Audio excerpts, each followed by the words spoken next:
Hey there, it's Gary Parrish.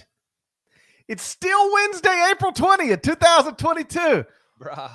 What a day. Welcome back to the CBS Sports Eye on College Basketball Podcast, where we sometimes discuss camel fighting, dodo birds, leaky black, and sometimes we do it multiple times per day. Matt Norlander is here with me. If you're watching live on YouTube, smash that like button like you're Brandon Davies. You know the deal by now. Dead leg, big day in the sport. Got even bigger. Naismith Memorial Hall of Fame coach Jay Wright has officially announced his retirement after 21 seasons at Villanova. He'll reportedly be replaced by former assistant, current Fordham coach Kyle Neptune. So let's start with the obvious question people are asking.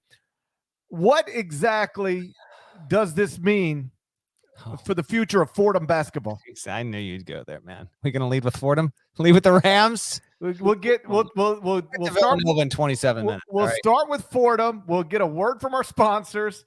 Hopefully, it'll be that new Showtime series, and then we'll get to Villanova. No, serious question. Yeah. Why? Why is Jay Wright, in a sport where men routinely coach into their 70s, retiring at the age of 60 after a trip to the Final Four and with a preseason top 20 team set to return? We really just covered a Final Four where two Hall of Fame coaches coached their last game, and nobody knew about it. I don't even know if in his heart of hearts, Jay Wright really, really knew that he was done, but he was getting close there. So, all right, let me take you a walk through. Since we last podcasted, I won't get too into the behind the scenes details on this stuff because I can't. But there's a few things I guess I can share. So we podcasted, and then I got a call. I got a call from someone who I just couldn't believe they were calling and telling me this. They're like, you might want to check in. I want to check in on Jay Wright right now. So whatever. Then that was an afternoon, and I came to learn. Let me guess who it was that called you. You will not be able to guess. You can guess every name on the right. You won't be able to guess it. I guarantee you won't be able to guess the name. Okay. First guess. Yeah. Ryan Arcidiacono. You son of a b. Who I think just got engaged. I think he just got engaged. Second guess, Ryan Arcidiacono's fiance. There we go. You're getting closer. So you can obviously see, if you're watching on YouTube, do smash the like button. You can see Jay Wright. He, just before we went live here on Wednesday night, he publicly announced his retirement, confirming what was I reported and everyone else. So anyway, here's what I was told. Okay. Middle of the season, Jay Wright starts considering that this is going to be privately. He's like, is this might actually be my last hurrah? But very, very few people know that this is going to be the case. Then I'm told by the time we get to mid-March within the program, and you got to realize, and Villanova fans do realize this, media people listening, coaches listening, they realize this. Villanova is considered like Fort Knox in that stuff just doesn't really leak from there. Like tell it to Ryan Arcidiacono's fiance. That's right. And Villanova, for as amazing of a program it is, that like they get it. Like the players, they're good interviews, but they're not going to give up. They're just, they're robotic in nature sometimes. And I say this belovingly, but that's just the reputation. Jay Wright has built an amazing culture, but within that, the walls are up. So by mid-March, I was told today, within not the players, the active players did not know this. Couple of people in the Villanova family started to get the sense that maybe Jay was considering that this was actually going to be it. And then season ends. I was told, if you really go back and watch after Villanova won the Elite Eight game, it wasn't just Justin Moore's injury. You can see Jay was emotional afterward in a way that he seldom is. And so he might have been pretty much all the way there, certainly there with his wife at that point, Patty. They had gotten to a place, I think, where they were pretty comfortable thinking that this was going to be it. Now, the season ends, and I don't have the date for you, but he does tell his assistants, right? He tells his assistants, and they get informed of this. He could have told them in the middle of the tournament, for all I know. I don't have that exact information. But he tells his AD, he tells the school president, and then there's a period for a couple of weeks here where they, sources tell me, they go to Jay and they say, listen, we don't want you to stop being our coach, which is obviously, they respect the decision, but it's Jay friggin' Wright. He's 60. You just made a Final Four. Please don't stop being our coach. And so there's a little bit of back and forth, try and get him to change his mind. And then a process develops where there are two clear candidates for the job. George Halkavaji, who's the lead assistant on staff now, and Kyle Neptune, who's at Fordham, former assistant at Villanova. He is going to be the next head coach. He winds up getting the gig. They went through their process. There we go. So the players still don't know. Players did not know until shortly after 8 p.m. on Wednesday night. It hasn't, as we were recording this podcast, it has not even been 2 hours since the players and everyone else in the program was actually told by Jay Wright, I am going to retire. Kyle Neptune's going to be your next coach. Oh, by the way, Villanova's end of season team banquet is Thursday night. I am told by one source that this was not necessarily the plan of how this was all supposed to go down.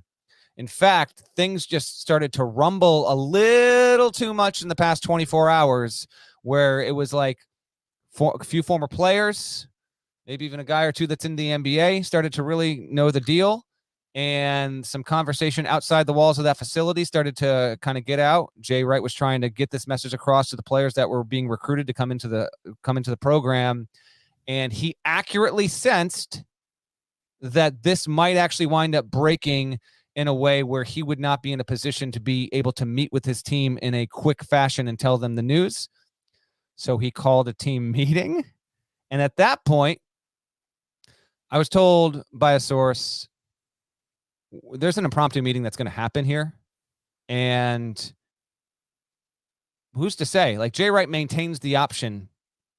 For all we know, Jay Wright wakes up Wednesday morning thinking he's going to retire, but then has a conversation with Patty, his wife, and it's like, you know what? I'm Jay Wright, damn it. I'm going to go one more year. So there was always that possibility until he literally told it to the people in the program. And then, here we are. It was reported that he was seriously considering retirement, which was true at the time, and now he is actually retired. He is done. He is leaving behind a massive legacy. This is humongous. It is stunning news for sure. But credit to Jay Wright for keeping it quiet as long as he did. Obviously, a private decision. I think that I personally believe that he arrived at this decision a number of weeks ago, and it was just a matter of finding internal closure and then making sure every single box that he needed to have checked leaving the program and the standing that he wanted to leave it to was indeed checked. That's exactly what happened. I got plenty more thoughts, but I'm going to shut up and let you talk now. Well, first, some bullet point things on Jay Wright, just so people understand how accomplished this man was in the sport he's now walking away from, relatively speaking, at a very young age. This is a sport where people routinely coach into their 70s now. And I think most people thought that Jay certainly would have the opportunity. And yet he walks away at the age of 60 with his program still operating at the tip top of the sport. This isn't a situation where he lost focus and the program slipped or anything like that. He's just walking away for reasons he has explained to some degree in a statement released, but for other reasons I think we can accurately and appropriately discuss momentarily. 2 national titles, 2016, 2018, 4 Final Fours, most recent one being, earlier this month, 10 conference titles, 7 conference tournament titles. He's a Naismith Memorial Hall of Famer, 2-time Naismith National Coach of the Year, 6-time Big East Coach of the Year, 2-time America East Coach of the Year, AP Coach of the Decade for the 2010s. In the past 9 seasons, 7 Big East regular season titles, 6 of them outright. And in the 2 years he didn't win it, at least a share of it, he finished second. And in that stretch, also 5 Big East tournament titles. He's won 20 NCAA tournament games since 2016. That's more than any, the coach, more than any other program. This is an all-time great. I heard you say that on CBS Sports HQ, and he undeniably is. And one of the points I made on HQ is that there's a lot of guys who have accomplished a lot of stuff in this sport. They're not all respected by their colleagues. They're not all liked by their colleagues. But I can genuinely tell you, I don't think I've ever had a coach even privately to me, say something negative about Jay Wright. Mm-hmm. And I went and looked this up just to confirm it because I thought it was right, but you know how my memory gets sometimes. Last offseason, we did our Candid Coaches series, and we asked more than 100 coaches who should replace Duke's Mike Krzyzewski as the most prominent face and voice of college basketball when Coach K walks away, which, oh, by the way, was just a few weeks ago. It's amazing. First place with 38% of the vote was Jay Wright. Nobody else got more than 20% of the vote. And as it turns out, on literally the same night, in the same building, Jay Wright coached his final game, same way Mike Krzyzewski coached his final game.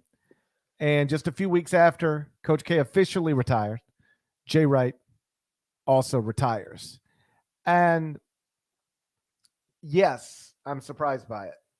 Shocked even. If you would have asked me to predict 50 things that might happen this offseason on the day after the national championship game, Jay Wright retiring, it would not have been on that list. But when you sit back and think about it, I kind of get it. He's a husband, he's a father, and he's someone who has been grinding for a long time. I do think it's worth pointing out that he didn't really have a off season last season. You know, he was with USA Basketball. Mm-hmm. It kind of went from one season to the next. It just like with very little off time. And I don't think any of these men have publicly acknowledged I just am fed up or beat down with the direction of the sport. I don't think Roy ever said it. I don't think Mike ever said it. And Jay certainly hasn't said it today. I had sources tell me it's burnout. Yes. Not the only reason, but a significant part of I'll get more to that. But yes, burnout is part of this. Yes. Absolutely. You will never convince me that it's a coincidence that 3 all-time greats all retire within 13 months of each other, because that is what just happened. And 13 months, very short, within 13 months of each other, very shortly after, the sport changed in some significant ways. One-time transfer waiver becomes a thing. Name, image, and likeness rights become a thing. Being a high major college basketball coach has always been demanding, but it's never been this demanding, and it's never been this difficult. Now, to be clear, all of these men who coach at the highest level, they get paid an incredible amount of money to work really hard, to have a demanding job.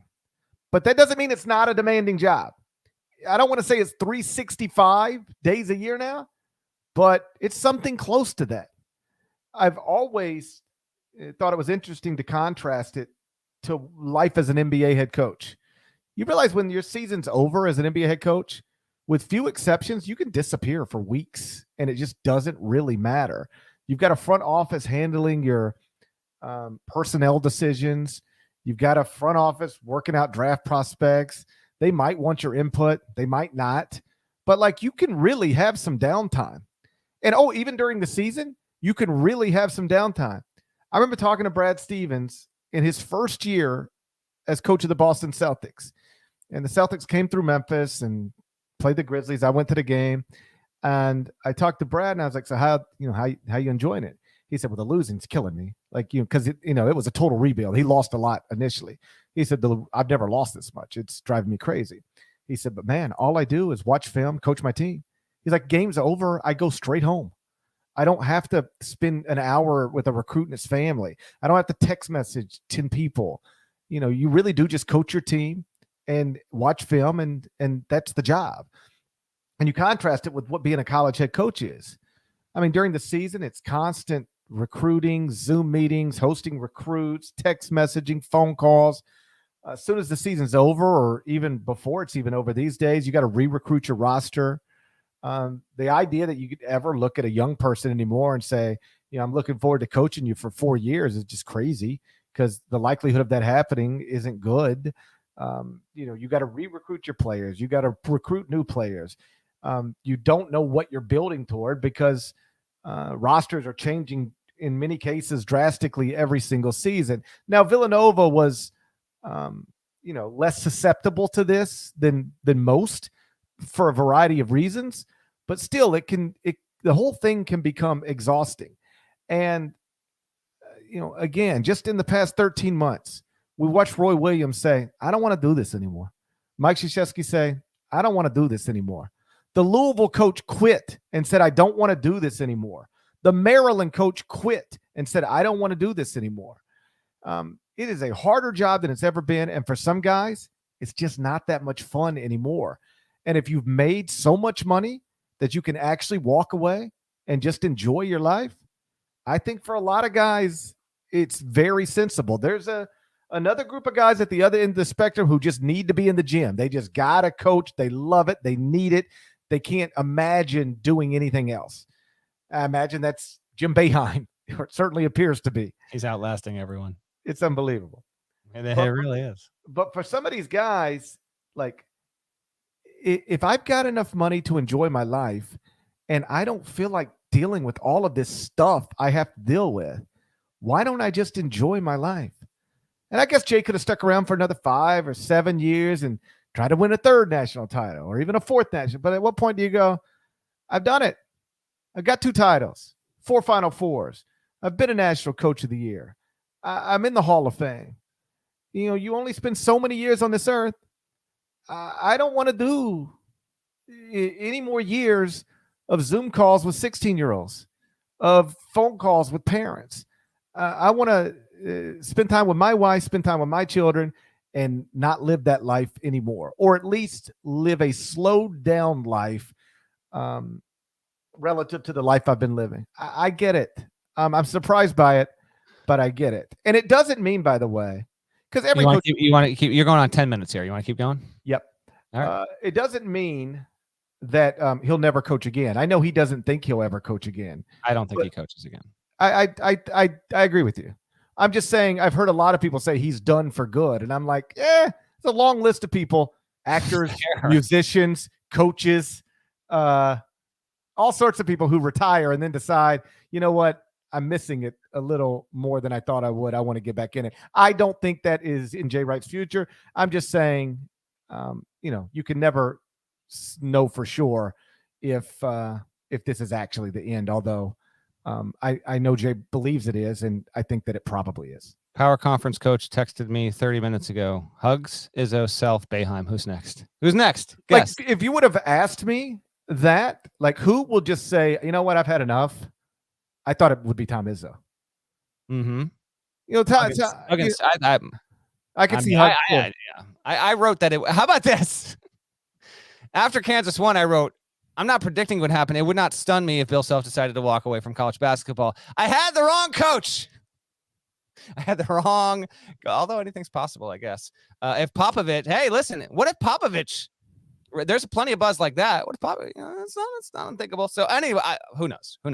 To that point, yes, 2 sources reiterated, Jay Wright is not, and you've actually had, I've seen a couple, I haven't been able to keep up with the tweet machine. It's been on fire here. I've been trying to do too many things, but I did see our buddy Borzello share an interview he did with Wright a few years back. Jay Wright's been on the record saying Villanova would be his last coaching job. I dug around on that earlier on Wednesday just to make sure, and I had a source reiterate that to me.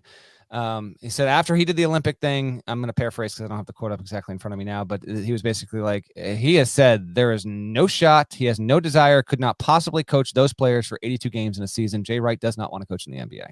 So keep that in mind. I just want to at least address this because I've seen it. I've seen it.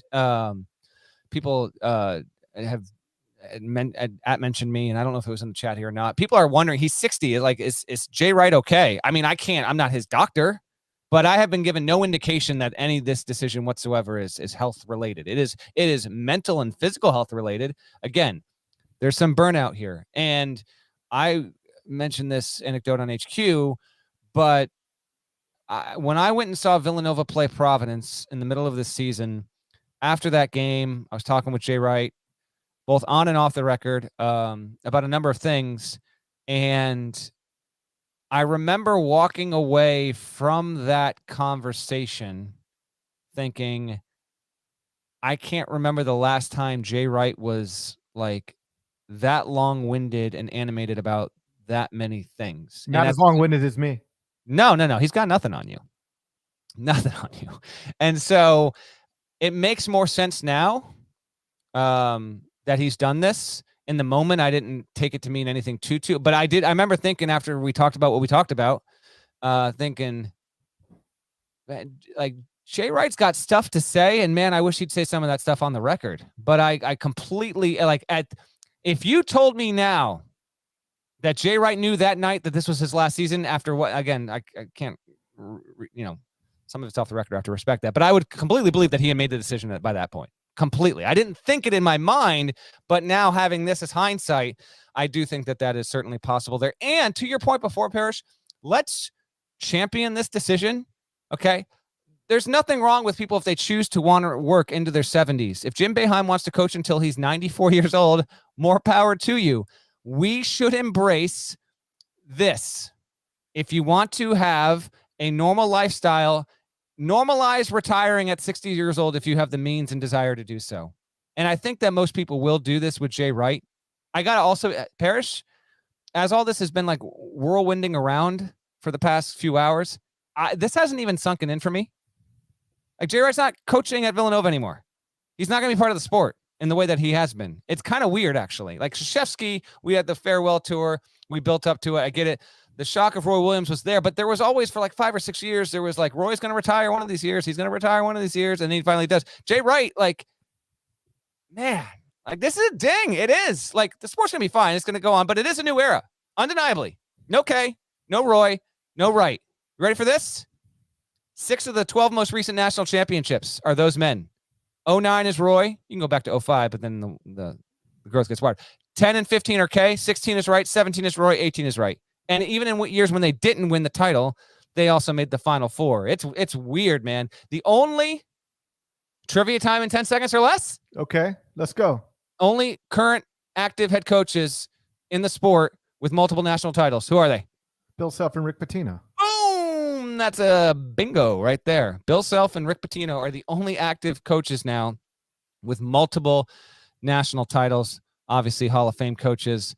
And to me, it's just, I think like 5-10 years down the road, even longer, like there's going to be a lot written, podcasted, said, maybe, whatever documentary forms and any kind of mediums are there in 2035 about this 2022 Final Four.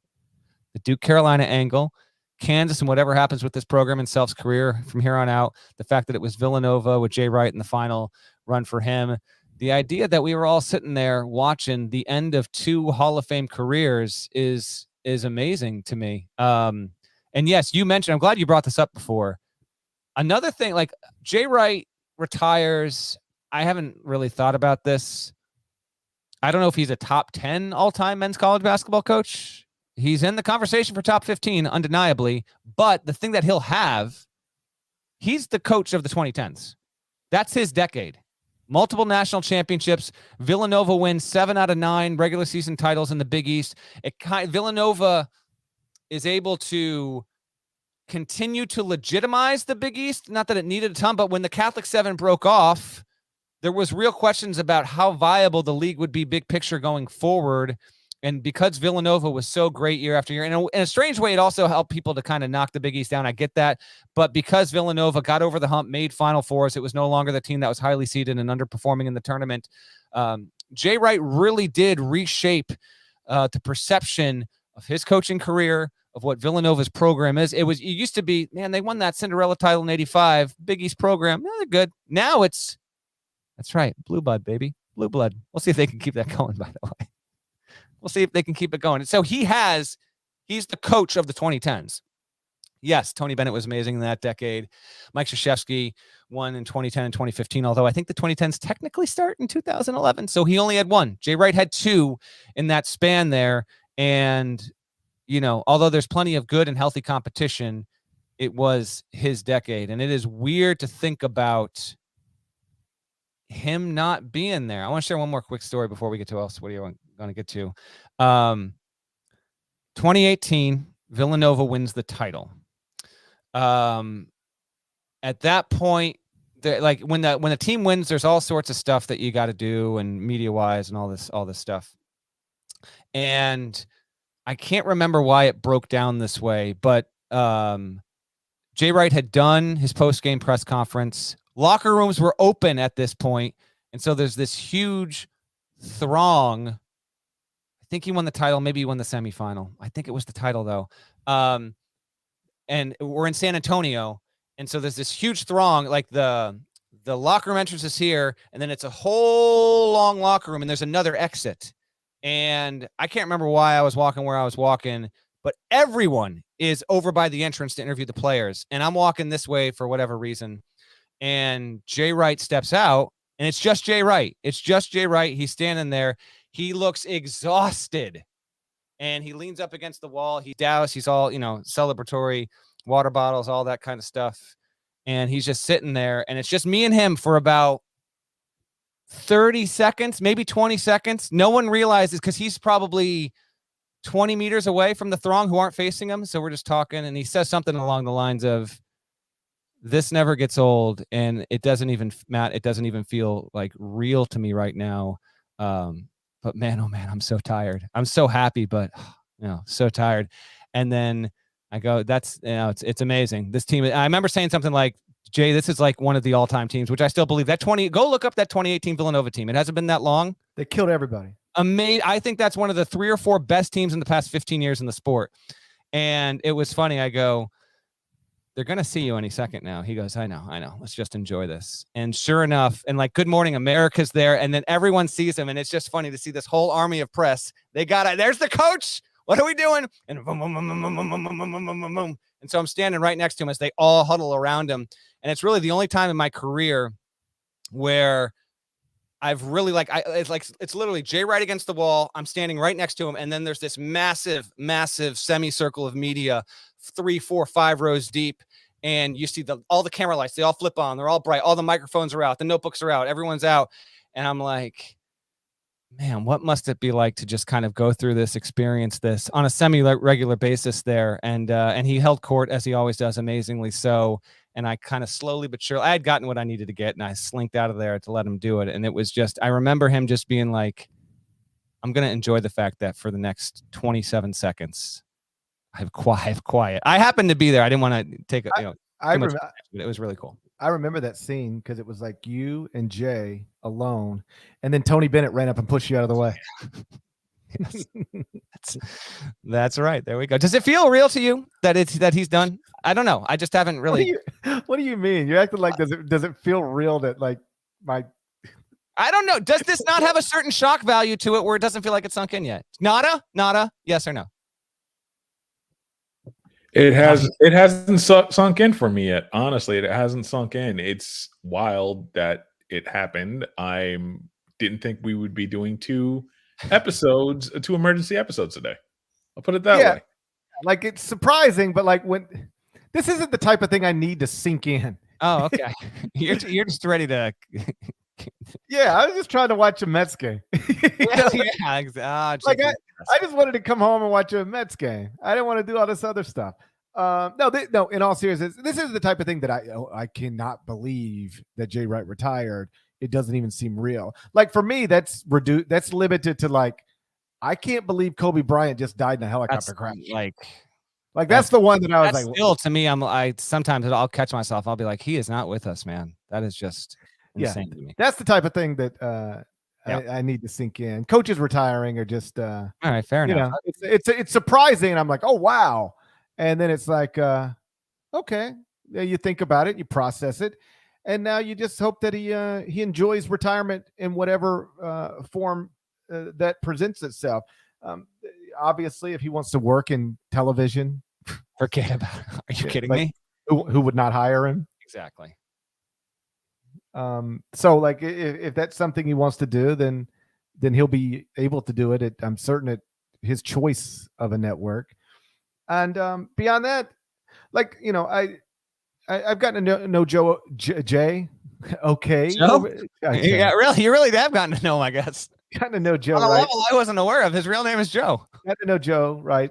Fairly decently over the years. A little enough to know, like, I've met his wife and been at his house and that kind of stuff. And, you've been able to see the human side of him, right? I think from a distance, if you're a college basketball fan, you watch him work, and he's the good-looking guy who coaches college basketball really, really well. But he's also like a decent man. Far as I never heard anything to the contrary, and I've never experienced anything to the contrary. Like I mentioned, like going to his house, and I don't mean to bring that up as like some sort of humble brag. Oh, you got an even bigger Jay Wright story. It's up to you if you want to tell it. Did you tell it on the podcast? I think I've told that before. Okay. I learned about it at the Final Four. So yeah. But like, I was very new to this job, if I remember correctly. I didn't know Jay well back then, and I happened to be covering a Penn State football game that weekend, and Villanova's, like, whatever their version of Midnight Madness was on that Friday night. And so I was staying in Philly on that Friday night and going to do Villanova's Midnight Madness, and then, drive to Penn State the next day for a football game. And, after the Midnight Madness thing's over, Jay's like, hey, well, a couple people are coming over to the house, just go to the house. And so it's like Bill Raftery and me. And he just like sort of treated me like I was Bill Raftery when he didn't know me the way. First off, I'm not Bill Raftery, goes without saying, but like he didn't know me like that either. And I just remember like his staff was there. I believe Pat Chambers was an assistant at the time. And it was just, I don't know. I just remember that night fondly, and being around him outside of a basketball arena or gym, and just like really enjoying every conversation and just the whole vibe of the place. And I've never had anything other than great experiences with Jay. The story you're mentioning is we were out in Vegas for grassroots stuff. I'll try to give the quick version. Circa 2008-ish. I don't know. It was a long time ago. I think it predates us even knowing each other, just so we're clear. Yeah. And so my wife was out. She came out with me, and we went to dinner, and I believe with Dana O'Neill. In fact, I'm certain it was with Dana O'Neill. And we weren't having dinner with Jay, but we were in the same restaurant as Jay. And it was at the Palms Hotel, I believe. And as we were walking by, you see Jay, and Dana used to be his beat writer. So like they have a really close relationship. And, so we stopped to talk to Jay. And while we're talking to Jay, somebody who works at the Palms comes over, like, in a suit, that type of person, and happened to be, if I remember correctly, a Villanova graduate who's now like, one of the higher ups at the Palms. And they got the Playboy Club there. And this is when the Palms was hot and the Playboy Club was hot. I'm not suggesting that it's not anymore. I just remember it was then. And guys like, hey, Coach Wright, and big fan. I'm a Villanova grad. We got the Playboy Club upstairs. I'd really love for you to come up and see it. And Jay's like, that's really nice, but, I don't know if I'm going to be able to do that tonight. I don't know. I appreciate the invitation, though. He's like, oh, Coach, it'd mean a lot if you came up. And it became very clear two things. Jay didn't really want to do this, but he also didn't want to not do it because this guy was asking him to. And he was a Villanova grad. So he was like sort of on the low, like, do you guys want to go to this Playboy Club? And like, yeah, listen, if you got to go, we will go. And so let's make that happen. And this is when I was I was going through a flip-flop stage in my life. Yeah, you were. That stage only ended, I think, last December. It ended about the time Yeezys became a real thing. I went straight from flip-flops to Yeezys. And so it's like, all right, let's go. Let's walk upstairs. So it's me and my wife, Dana, Jay Wright, maybe some other person, but maybe not. And like, we're going to the club. And I get upstairs, and it's like, yeah, you got flip-flops on. You can't come into the club in flip-flops, nerd. And I'm like, all right, that makes sense. I guess I'll go get some shoes. And so we were staying on the other end of Las Vegas. I don't remember where, but it was like, you got to get in a cab. It wasn't just walkable.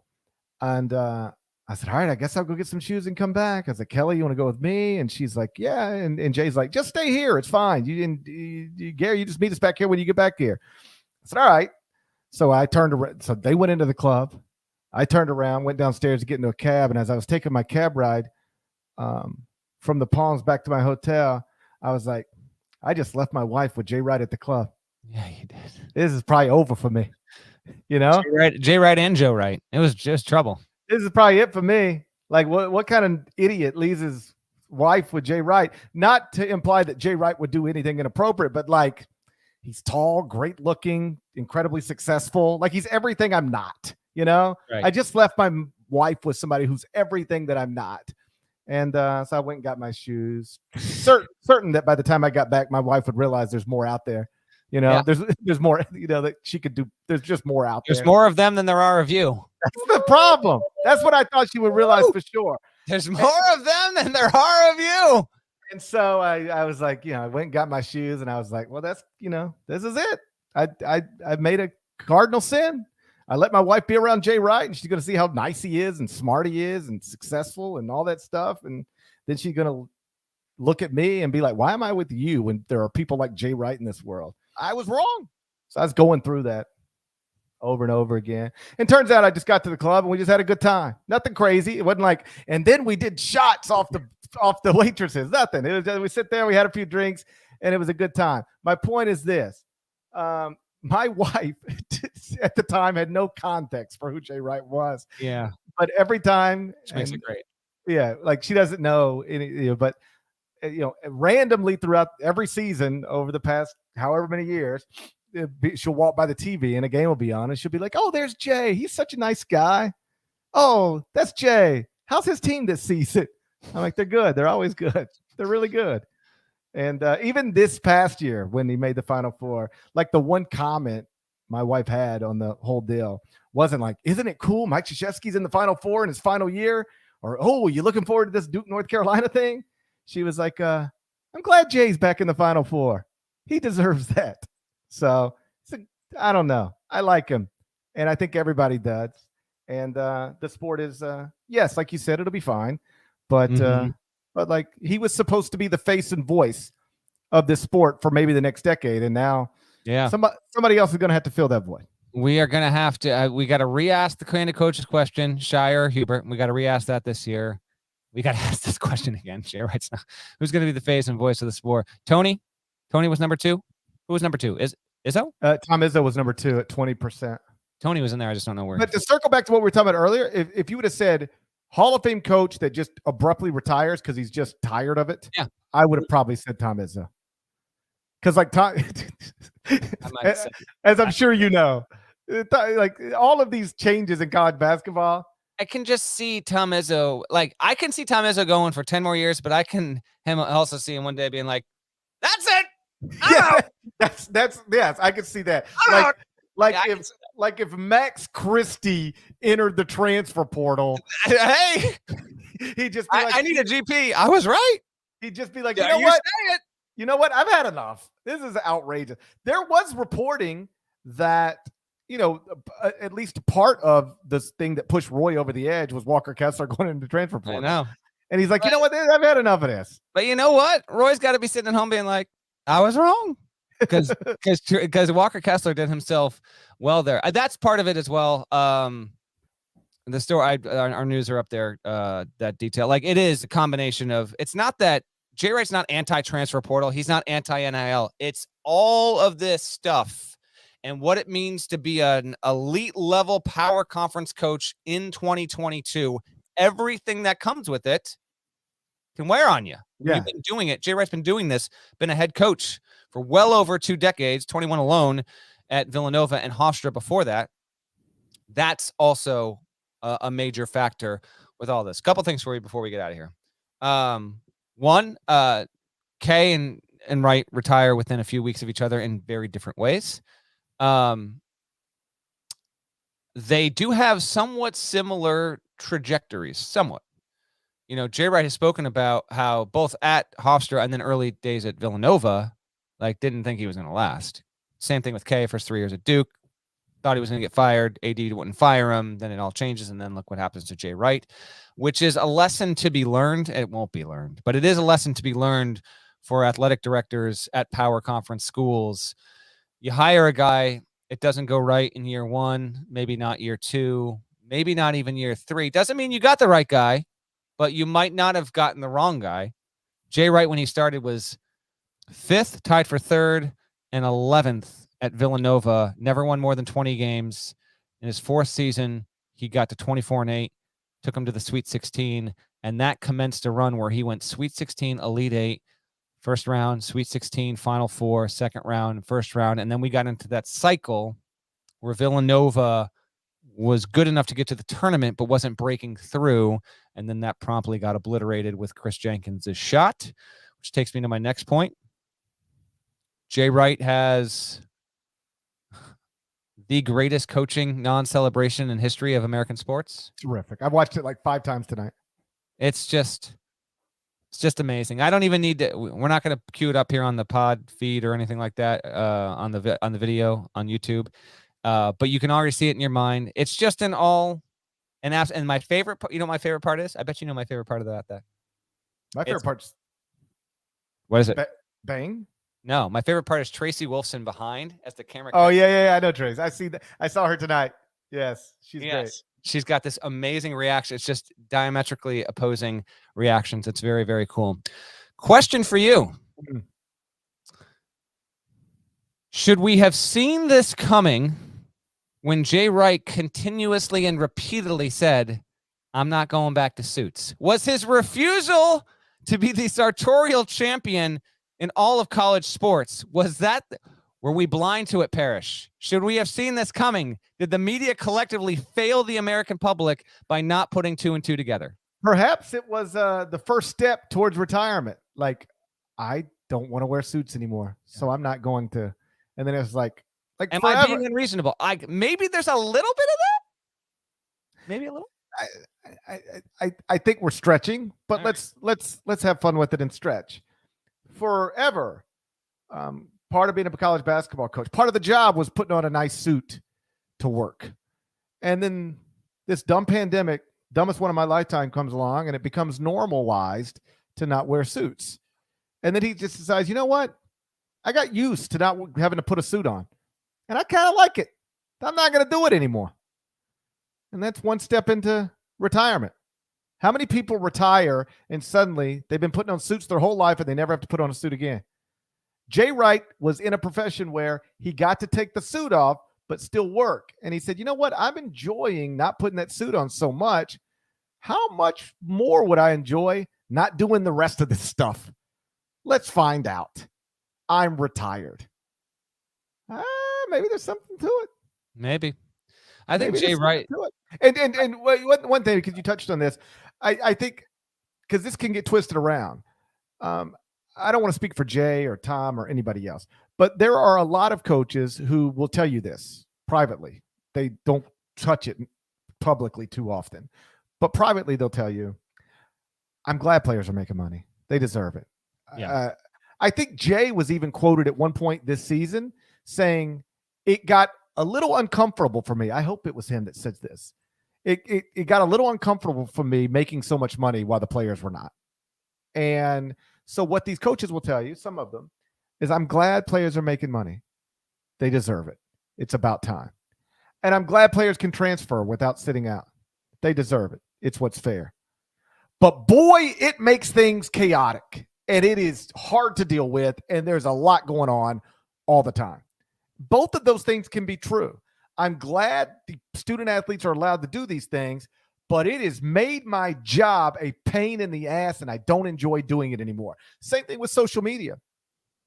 I'm glad that it exists because it, gives me a way to communicate with people, gives other people a way to communicate with people.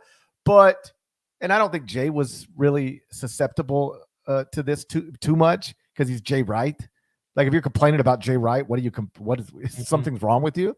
But like, I do know coaches who have been worn out by social media. There was a coach a few years ago who might have been Steve Prohm. So you know how that ended, but like, who took Facebook off of his phone, like acknowledged, like took the app off his phone. I think you're right. I believe that's true. I know that the social media stuff like wore out Mark Turgeon's family. I'm sure Chris Mack saw all of the stuff because he's, active on Twitter. Like, all of these things are some people, not everybody, some people, they're cool with them. Like, hey, social media is cool, and name, image, and likeness is awesome, and transfer waivers are terrific. but it makes my job not nearly as fun as I remember it being. And I don't want to do this anymore. I don't think it's a coincidence that you lose Kay, Roy, Jay, the Maryland coach and the Louisville coach just quit in the middle of the season. I don't think all that stuff is a coincidence. I think you'll see more of this going forward where men will reach the point where they say, I've made enough money. This isn't fun anymore. I'm just going to not do it anymore. About middle of the pandemic, over the course of a couple months, I had a couple of agents and a number of head coaches, one of whom texted me tonight to remind me of this, basically say, you're going to see guys who have been accomplished. Like they basically said, this pandemic is actually going to change the course of the sport. Just watch. Guys who are accomplished and have made their money, like the pandemic has changed everything. And then you throw in NIL, transfer portal, recruiting, all that stuff, right? You're going to see guys retire early. It's actually probably will the Mike Krzyzewski's, Jim Larenega's, Jim Boeheim's that opt to coach 70 or older, they will be the exceptions. Maybe there will be the occasional guy that does this, but the money's getting too big. The job is too much. And if you have endured decade after decade, 25 plus seasons as a head coach and assistant or whatever, you will see guys do this. And Wright's the next example. It's not unthinkable that we get another one before the next college basketball season starts. It's frankly why, like, there was plenty of noise around like Jim Larenega might retire. Now that hasn't happened. He made an Elite Eight, signed a new deal and all that, but coaches like that, there has been rumblings behind the scenes on some of these guys. So on that level, I'm not all that surprised. Question. I know we're going to get out of here real quick. We'll get, what's the Mets score? You got the game on? What do we got? Down 5-2, top 9. All right, there we go. Well, that's not getting killed. They're just probably going to lose. What can you do? They're not coming back. Okay. That's not the type of thing they do. Villanova going forward without Jay Wright. Does it mean fascinating offseason for the Big East? Thad Matta is going back to Butler. Sean Miller is going back to Xavier. Who's the third I'm forgetting? My brain's a scramble. Who's the third one? Matta to Butler, Miller to Xavier, and someone help me in the live chat. Who is it? There's a third one. Matta, Miller. Paul's good. UConn's good. Golden Gate Mike is still at St. John's. Yes. Y'all forgot about Ed Cooley? Ed Cooley's still there. I thought there was a third. Shaheen Holloway. Thank you. There you go. Seton Hall. So fascinating time. Shaheen Holloway is back. And then Jay Wright's leaving. And you got Kyle Neptune coming in. A lot of black coaches in the Big East now, too. Does Villanova? It's true. That will be a point of emphasis and pride in the conference, Parrish. I know you said it like you were disgusted by it. Not even close. The Big East is actually setting the example for like the rest of the sport there, which has actually been a point of emphasis among Big East assistants there as well. Because Kyle Neptune comes in, Shaheen Holloway comes in as well. You got Golden Gate Mike, you got Ed Cooley, you got Patrick Ewing, on and on. All right, question is this. Is Villanova in the next 5 years, not saying it's going to every year, but will Villanova continue to be the team in the Big East, or are we more likely to have, you've got the situation where Villanova is now, it's 1, it's 4th, it's 6th, it's 2nd. The Big East now really has more of a conglomeration as opposed to the monopoly that Villanova had been operating under for most of the past decade. I do not think Villanova will dominate the conference over the next 9 years the way that it's dominated the conference over the previous 9 years. I think Kyle will be good. He's got a really great reputation. He did a tremendous job at Fordham this year.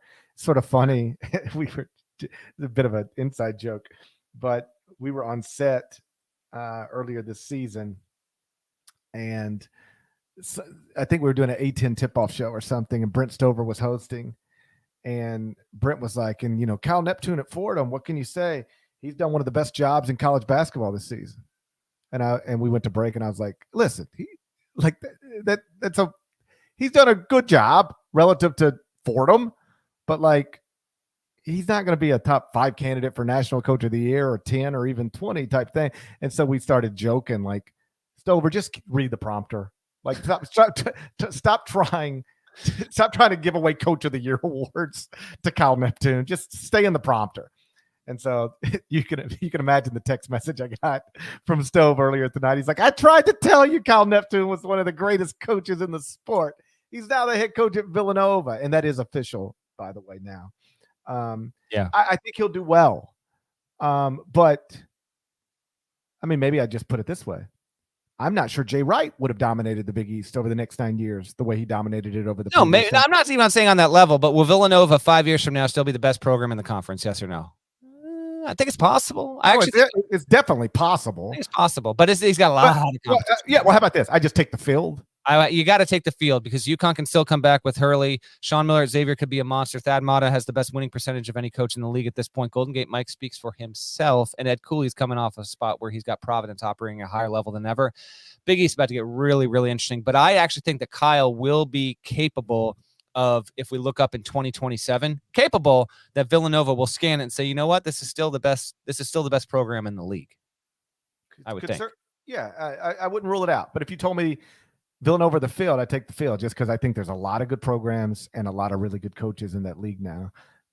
But Kyle takes over at a time where there's some guys taking over and they're having to deal with NCAA sanctions and NCAA clouds and depleted rosters, and it's a total rebuild. Like we'll see who comes back and if the commitments actually hold true. But Kyle's taking this thing over at a pretty good time. Jay's handing it to him in a pretty good spot. And I would imagine to whatever degree he can, Jay will try to help him hold this roster and the commitments together. Because if you're Jay and you turn in this program, you've got real sweat equity in a program that you care about deeply, and you're handing it over to one of your guys, which he is, you want him to succeed for all the obvious reasons. And Jay is retired, but I bet you he will help at least initially as best he can in whatever way he can to make sure that Kyle enters year one at Villanova with a roster good enough to compete at the top of the league. Last thing from me, here are the players that have been drafted into the NBA under Jay Wright at Villanova in chronological order. Kyle Lowry, done well for himself. Randy Foye, 11 years in the league. Dante Cunningham played 10 years in the league. Darren Hilliard didn't connect. Josh Hart has certainly done well for himself. It really ramps up here in the past half decade. Josh Hart, how's Jalen Brunson working out for you? Hell yeah. That was like the most obvious first-round pick ever, and he dropped to the second round. Don't know what people are doing. Omari Spellman, Dante DiVincenzo, who had one of the better, out-of-nowhere title game performances that vaulted him into being, the 17th pick in the 2018 draft. That 2018 draft, talk about how great that Villanova team was. Brunson, Spellman, DiVincenzo, and National Defensive Player of the Year finalist in the NBA, Mikal Bridges, all in 2018. Eric Paschal went in 19. Sadiq Bey went last year or 2 years ago, and then Jeremiah Robinson Earl here. A lot of those dudes have stuck in the NBA because they are really good players with amazing work ethic, but most of them, if not all of them, would tell you, I am where I am because I chose to go to Villanova and I played inside that culture. I get it. Culture is definitely a cliche. I'm just telling you, as someone who covers the sport, I think Parrish would agree, what Wright built there and just everything that goes into having such a well-oiled machine and all the work and intention and respect to people and the game, all of that takes a ton. Villanova has been operating in a way that not many other schools have been. And so with that, Jay Wright says see at 60. I love it. I can't wait to see what he does around the game for the next decade. He'll have a TV job if he wants it, and his presence will still be felt, but it will certainly be missed as he's no longer on the sideline. You think we're done here in less than an hour? Oh, we're done. I'm good. I'm tapped. I feel like we're done. I feel like we're done. I feel like thank you to everyone who popped in on a Wednesday. I think we got a decent live number there. Thank you to Nada for working another. Dude, when last time we had this big day? I mean, Kay retiring news last summer was huge, but we had Sheepway coming back Tuesday. That was a big Big news day. Big day, dead leg. I don't want Okay. to make promises that can't be kept necessarily. We might be good until next week. Yeah, I think the current plan, if you don't mind, I think the current plan is to reconvene on Monday morning. As long as all relevant coaches stay employed till then. All right. So there are coaches who Please, there are coaches who listen and watch this podcast. Believe it or not. And I would just implore all of you, please stay employed at least till Monday. Trying to relax a little bit. Just trying to relax a little bit. Shouts to Devin Downey. Shouts to Chester, South Carolina. Shouts to Scott Drew's dog Hook. Shouts to Larnell. Thank you guys for listening. I'm College Basketball Podcast, dumbest pandemic of my lifetime. If you're not subscribed, go subscribe anywhere you subscribe to podcasts, including Apple Podcasts. 5 stars, nice review. There's more of us than there are of them. You think Jay Wright's one of us? But there's more of them than there are of you. It's tough. He's one of us now. I think Jay Wright's one of us. I think Jay Wright's one of us. He is. He is. If you had to bet, you'd bet Jay Wright. I'll try and see if I can get an on-record response in the coming months from Jay Wright about that. Text Jay Wright. Text Jay right now. Congratulate him on his retirement and say, hey, one question. What is now that you're done coaching, what is your official position on premarital sex? What do you think Jay Wright's position is on premarital sex? I think he's for it. I cannot ask this man this question. I'd be shocked if he's not for it. There's a lot of head coaches I would feel comfortable at. I cannot, in good conscience, text Jay Wright and ask that question. Now, what's going to happen is the coaches that listen to this, they're going to text me and be like, have you texted Jay and asked him yet?